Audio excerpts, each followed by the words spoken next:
For the land of Egypt rose out of the waters at the beginning of the world. Ra the Shining came into being.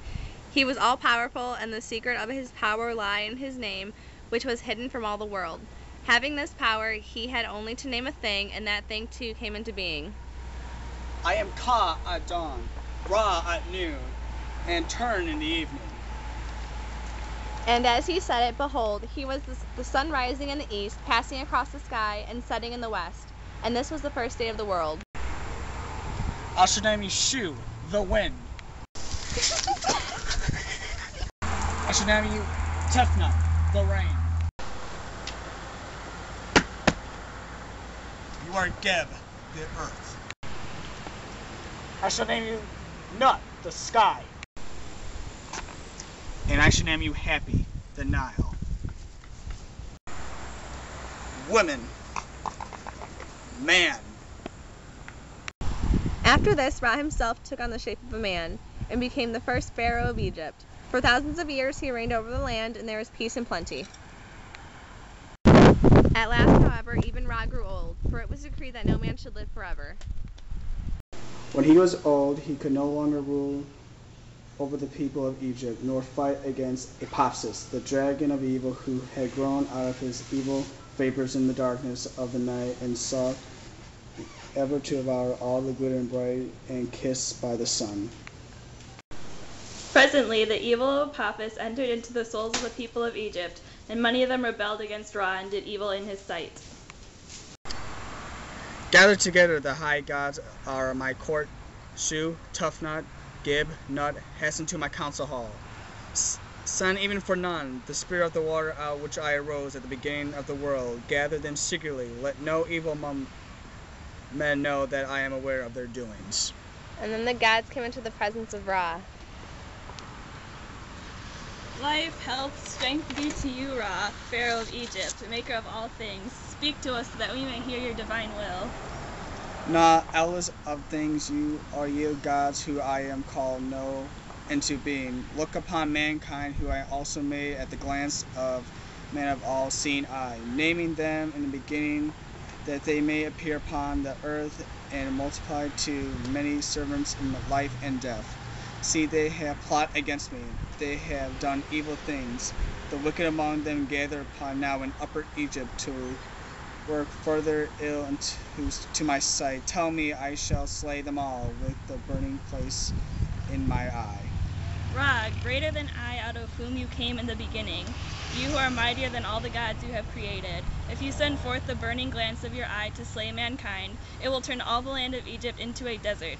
Therefore make a power that will smite men and women only. Send out that which will burn the evil but not harm the good. I shall not send my burning glance of eye. Instead, I will send Shikma against mankind. Sekmeg. But, having tasted blood, Sekhmet would not cease from her hunting. Day by day she stalked through the land of Egypt, slaying all whom she met, and night by night she hid herself among the rocks on the edge of the desert, waiting for the sun to rise so that she might hunt once more. Setman cannot be stayed except by a trick. If I can deceive her and save mankind from her sharp teeth and claws, I will give her great power yet over them, so that her heart shall rejoice, and she shall not feel that honor has been taken from her. One like the shadow in the body and swifter more silently the body itself to the island of Elephant, and lies to the Nile below to the first Kerak. Bring me the red orch that is found there along, and bring it with speed.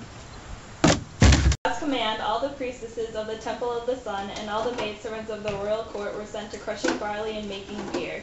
7,000 jars did they make, and by the command of Ra, they mingled the red ochre of elephantine, so that it gleamed in the moonlight red as blood. Now, carry this upstream to protect mankind. Carry it where Shikmet means to slay our men when day returns, and pour it upon the earth for it's a trap. Day dawned, and Sekhmet came out into the sunlight from her lair among the rocks and looked about her, seeking whom she might devour. She saw no living thing, but in the place where yesterday she had slain many men, she saw that the fields were covered of the depths of 3 hands' breadths of what seemed to be blood. Thinking that it was the blood she had shed upon the previous day, she stooped and drank greedily. She drank until the strength of the beer mounted to her brain, and she could neither hunt nor kill. As the day drew to its close, she came reeling down to Heliopolis, where Ra awaited her. And when the sun touched the horizon, she had not slain a single man or woman since the evening before. You come in peace, sweet one. Peace be with you in a new name. No longer you are Shikmed, the slayer. You are Hathor, the lady of love. Yet your power over mankind shall be greater than it was, for the passion of love shall be stronger than the passion of hate. And all shall be known and shall of your victims. Moreover, in the memory on this day, the pretense of love shall drink the beer of Helpas, named red for the orge of elephant on the first day of each year at the great festival of honor of Hathor. So mankind was saved by Ra and given both a new delight and new pain.